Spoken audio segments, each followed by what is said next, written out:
Hello, good morning everybody. Wings of speech में मैं आप सभी का स्वागत करती हूँ। और हमारे लास्ट वीडियो के अंदर हमने कॉन्स्टिट्यूशन को कवर किया था। थोड़ा सा उसका इंट्रोडक्शन जाना था कि बेसिकली कॉन्स्टिट्यूशन है क्या। और नाउ अब हम देखने जा रहे हैं कि फंडामेंटल राइट्स क्या है और हमारे कॉन्स्टिट्यूशन के अंदर इनकी क्या वैल्यू है एंड फंडामेंटल राइट्स क्यों इम्पॉर्टेंट है। सो आई होप आप सबको ये हमारा वीडियो अच्छा लगेगा। So let's start the video.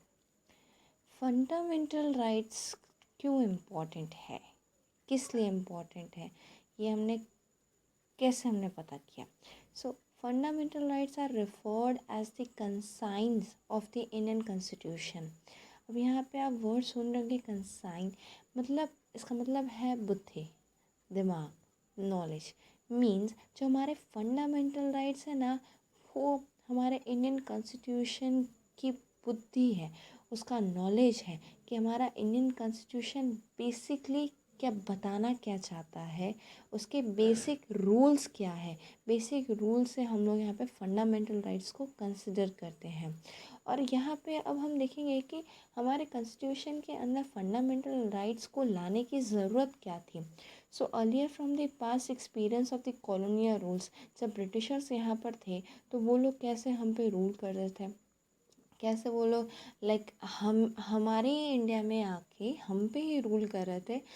हमसे ही टैक्सेस एंड रेवेन्यूज़ और सारा हाई कॉस्ट पे वो लोग रहते थे।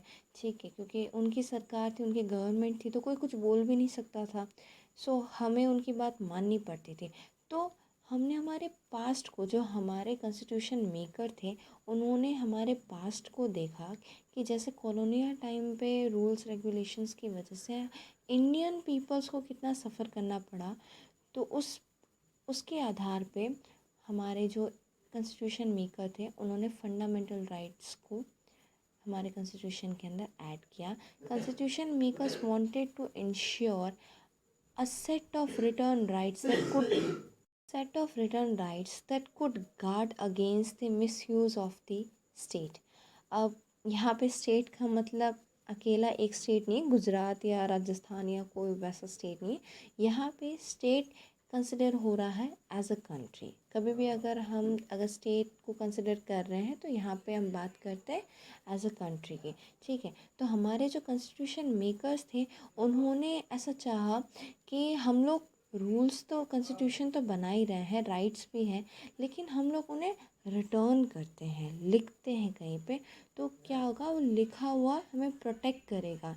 ठीक है, कॉन्स्टिट्यूशन मेकर्स वही चाहते थे कि रूल्स तो रहे लेकिन वो कहीं पे रिटर्न रहे कि अगर कोई भी इंसान है, किसी को कुछ किसी का कोई राइट है, वो एबोलिश कर रहा है, एक्सप्लॉइट कर रहा है, सो कहीं अब वो ऐसे बोल दे कि कहीं तो लिखा नहीं है। तो इसी वजह से हमारे जो कॉन्स्टिट्यूशन मेकर थे, वो चाहते थे कि रिटर्न राइट्स हो। सो अगर किसी के साथ भी कोई भी मिसयूज़ हो एक स्टेट के अंदर, एक कंट्री के अंदर, तो वो लोग उस बेसिस के साथ में वहाँ पे वो लोग उसके अगेंस्ट वो लोग एक अपना उठाएं मुद्दा। सो अब आगे बढ़ते हैं हम लोग। Fundamental rights protect citizen against the arbitrary and absolute exercise of powers state as well as the other individual। यहाँ पे क्या बात हो रही है कि जो हमारे फंडामेंटल राइट्स है, वो सिटीज़न को प्रोटेक्ट करते हैं किसके खिलाफ, कि अगर कोई अकेली संस्था है या कोई मतलब हमारा गवर्नमेंट अगर एक तरफा एक साइड से अगर हम पे कोई प्रॉब्लम कर रहा है या हमें दबाने की कोशिश कर रहा है एज ए सिटीज़न, चाहे पूरा इंडिया हमारे खिलाफ हो, अगर कोई भी ऐसा है कि गवर्नमेंट ऑर्गेनाइजेशन है या नॉन गवर्नमेंट ऑर्गेनाइजेशन या कोई इंडिविजुअल भी है, अगर वो हमें नुकसान देने की कोशिश करता है एक तरफा से, तो अगर चाहे पूरी दुनिया ही हमारे सामने ख़िलाफ़ हो जाए, लेकिन हमारे पास है भाई, हमारा कॉन्स्टिट्यूशन है, हमारे फंडामेंटल राइट्स है, तो वो हमें प्रोटेक्शन देते हैं। तो बेसिकली यहाँ पर है कि हमारे जो फंडामेंटल है, they are giving protection to us, to every citizen, कि अगर कोई हमारे खिलाफ़ भी है तो हम उनका यूज़ करके हम अपनी जो फाइट है वो खुद लड़ सकते हैं। Okay, fundamental rights guaranteed as the right of the minority against the majority. अब ये बेसिकली हम हर फैक्टर, हर एरिया के अंदर हमें देखने को मिलता है। जहाँ पे भी मेजॉरिटी होती है वहाँ पे माइनॉरिटीज़ को प्रॉब्लम फेस करनी ही पड़ती है। जैसे कि अगर मेजॉरिटी है तो वहाँ पे वो लोग अपने, सपोज़ एक एग्जांपल लेते हैं, कहीं पे एक स्टेट है, सपोज़ करें कोई भी एक स्टेट है, अब एक मेजॉरिटी हिंदू की है, ठीक है, तो वहाँ पे अगर मेजॉरिटी हिंदू की है तो मे भी शायद वहाँ पे ऐसा हो कि सारी जो जैसे कोई पार्टी है वगैरह, तो वहाँ पे वो लोग ही मतलब हिंदू हिंदू ही रहे। कि माइनॉरिटी में अगर हम किसी सिखों को ले लेते हैं, सिख कम्युनिटी को ले लेते हैं, ठीक है, एग्जांपल ले रहे हैं हम अभी।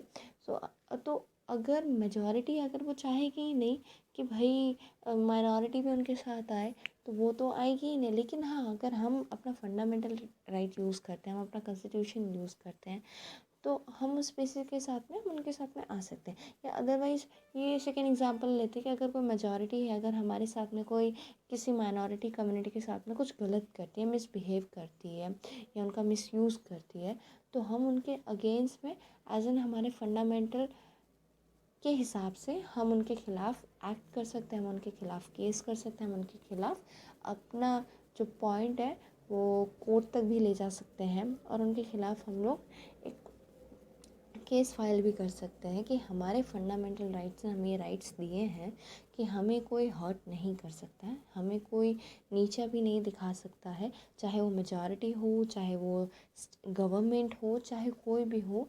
हमें हमारे फंडामेंटल के हिसाब से हम अपनी ज़िंदगी जी सकते हैं। अब हम जानते हैं कि how many fundamentals we have in our constitution. Okay, कि टोटल कितने फंडामेंटल राइट्स हैं हमारे पास में।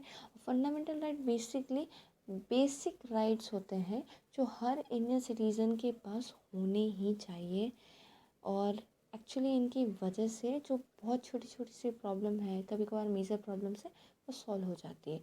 और विदाउट फंडामेंटल राइट्स मतलब एक सिटीज़न के लिए सर्वाइव करना इम्पॉसिबल है। Okay, so we have 6 fundamental rights. Right to equality, right to freedom, third है right against exploitation, fourth right to freedom of religion, and fifth है हमारा culture and education right, and fourth है हमारा right to constitution remedies. Total हमारे पास में 6 fundamental rights हैं। अभी मैं इस पे आपको ऊपर ऊपर से थोड़ा सा बता दूँगी, बाकी हम इसके ऊपर एक ब्रीफ वीडियो बनाएंगे अलग से। राइट टू इक्वालिटी क्या है, राइट टू फ्रीडम क्या है, शॉर्ट शॉर्ट वीडियोस बनाएंगे जिस पे आप और अच्छे से और डिटेल में समझ पाएंगे। सो अभी आप बस ऊपर से जान लीजिए कि बेसिकली राइट टू इक्वालिटी है क्या। राइट टू इक्वालिटी का मतलब है कि आप कहीं पे भी जा रहे हैं, अगर आप किसी लोअर कास्ट से बिलोंग करते हैं, तो अगर आप किसी पब्लिक प्लेस पे जाते हैं, तो कोई भी इंसान आपको किसी पार्क, होटल या जो गवर्नमेंट से रिलेटेड जितने भी प्लेसेस हैं वहाँ जाने से आपको कोई रोक नहीं सकता, क्योंकि वहाँ पर हर सिटीज़न को राइट है जाने का, चाहे वो लो कास्ट से हो या हाई कास्ट से या अपर कास्ट से या लोअर कास्ट से, और it doesn't matter. Right to equality हमें ये हक देता है कि कोई भी हमें कहीं जाने से, कुछ बोलने से, कुछ करने से हमें रोक नहीं सकता है।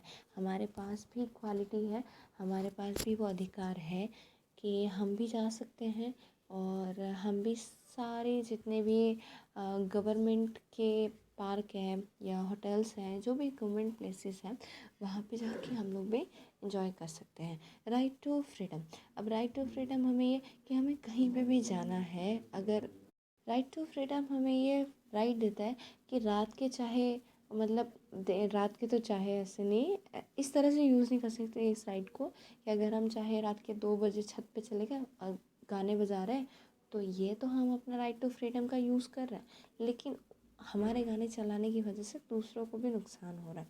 तो ऐसा कोई काम नहीं करना है जिससे दूसरों को नुकसान हो, कि हमारा राइट तो चल रहा है लेकिन दूसरों के पास भी राइट है, तो ऐसा कोई काम नहीं करना। राइट टू फ्रीडम है कि बेसिकली आपको हर जगह जाने की छूट है, आपको कोई कहीं जाने से रोक नहीं सकता है। आपको अगर जम्मू कश्मीर जाना है, चाहे आप मेल हो, फीमेल हो, या चाइल्ड हो या ओल्ड हो, आप जा सकते हो। आपको कश्मीर जाना है, केरला जाना है, गुजरात जाना है, छत्तीसगढ़ जाना, आप किसी भी स्टेट में, किसी भी कंट्री में आप जा सकते हैं। तो ये है आपका राइट टू फ्रीडम। थर्ड है हमारा राइट अगेंस्ट एक्सप्लॉयटेशन। इसमें मेजरली 3 एक्सप्लॉयटेशन के ऊपर हम बात करते हैं। फर्स्ट है वुमेन ट्रैफिकिंग, आपने बहुत सुना होगा। वुमेंस को किडनैप करके फिर उनको कंट्रीज़ के अंदर एक्सपोर्ट किया जाता है। इंडिया के अंदर भी अलग अलग स्टेट में एक्सपोर्ट किया जाता है। तो आप राइट टू अगेंस्ट एक्सप्लॉयटेशन है क्या, कि आप किसी को किसी की मर्ज़ी के ख़िलाफ़ अगर कोई काम करवा रहे हो, जैसे नॉर्मली हम 3 देख ही रहे हैं, ये वुमन एक्सप्लॉयटेशन है, बॉन्टेज लेबर है, मतलब यहाँ बॉन्टेज लेबर का मतलब है बंधुआ मजदूरी, मतलब आप उनसे काम तो करवा लो लेकिन उन्हें पैसे नहीं दे रहे हो, ठीक है। थर्ड है and the most important right against child labour. अब हमारे इंडिया के अंदर चाइल्ड लेबर भी कई देखा जाता है, चाय की टपरी के ऊपर, होटल्स के अंदर, फिर गाड़ियों में, गैरेजेस के अंदर, जो 14 साल के भी कम बच्चे होते हैं उनसे भी काम किया जाता है। और 14-18 साल, अभी तो मतलब हमारे लॉ के हिसाब से जब बच्चा 18 साल से ऊपर हो जाता है तो वो चाइल्ड लेबर नहीं कहलाता है, तब वो अपनी मर्ज़ी से काम करता है वगैरह, वो इस एक्ट में नहीं आता है। लेकिन 18 साल की कम उम्र है तो वो चाइल्ड अगेंस्ट लेबर में आ ही जाता है, क्योंकि वो बच्चा इतना नरिश नहीं होता है कि आप उससे काम करवाओ, या उसकी वो पढ़ने की एज होती है। फोर्थ हमारा है राइट फ्रीडम ऑफ रिलीजन। अब आप राइट टू फ्रीडम रिलीजन क्यों इम्पोर्टेंट है, बिकॉज अगर आप हिंदू हो लेकिन अगर आपको सिख या मुस्लिम या बुद्धिस्ट रिलीजन को प्रैक्टिस करनी है तो आपको रोक नहीं सकता है कि नहीं आप ये नहीं कर सकते क्योंकि आप हिंदू हो, आप ये नहीं कर सकते क्योंकि आप सिख हो। नहीं, अगर आप सिख हैं फिर भी आप चाहते हैं आप रिलीजन चेंज करना तो आप बेसिकली जा सकते हैं, आपको कोई नहीं रोक सकता, ना हमारा गवर्नमेंट, ना हमारी सोसाइटी, कोई भी नहीं। क्यों? क्योंकि हमारे पास फंडामेंटल राइट है, ठीक है। फोर्थ है हमारा कल्चर एंड एजुकेशन राइट।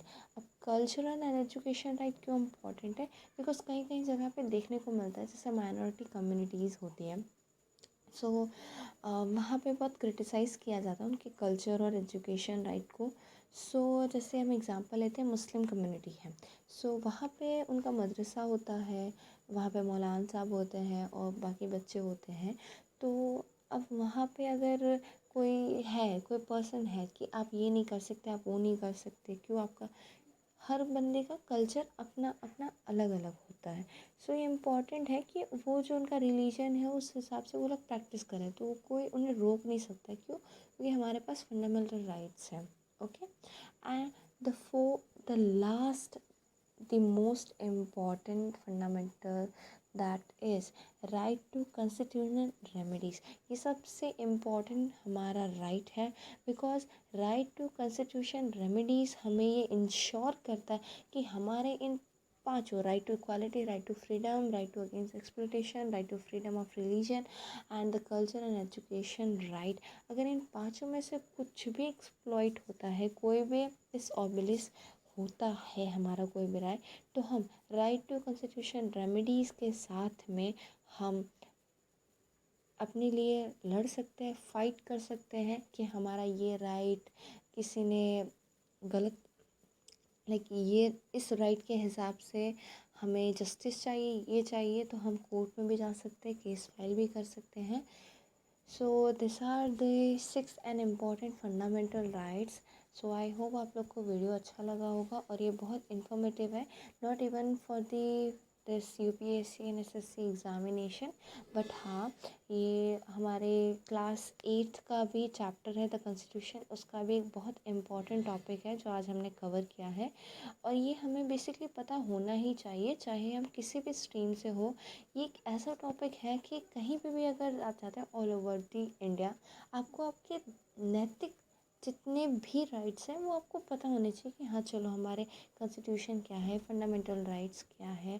सो अगर कहीं पे आपका कोई राइट जो है वो ऐसा दिखता है कि वो डिसऑब्लिश हो रहा है, सो आप उसके खिलाफ़ केस फाइल कर सकते हैं, एक्शन ले सकते हैं, जस्टिस की डिमांड कर सकते हैं। एंड वो करने पे आपको कोई डिनाई नहीं कर सकता, कोई आपको रोक नहीं सकता, बिकॉज़ वो आपको हक है, आपका हक है और आपका हक कोई आपसे छीन नहीं सकता। क्यों? क्योंकि हमारे कॉन्स्टिट्यूशन ने हमें आपको ये राइट दिया है। सो लाइक करिए, शेयर करिए, सब्सक्राइब करिए। मिलते हैं नेक्स्ट वीडियो के अंदर, और नेक्स्ट वीडियो के अंदर right to quality, right to freedom article के हिसाब से अच्छे से ब्रीफ में डिस्कस करेंगे with the separate videos. Thank you so much, see you, take care of your self.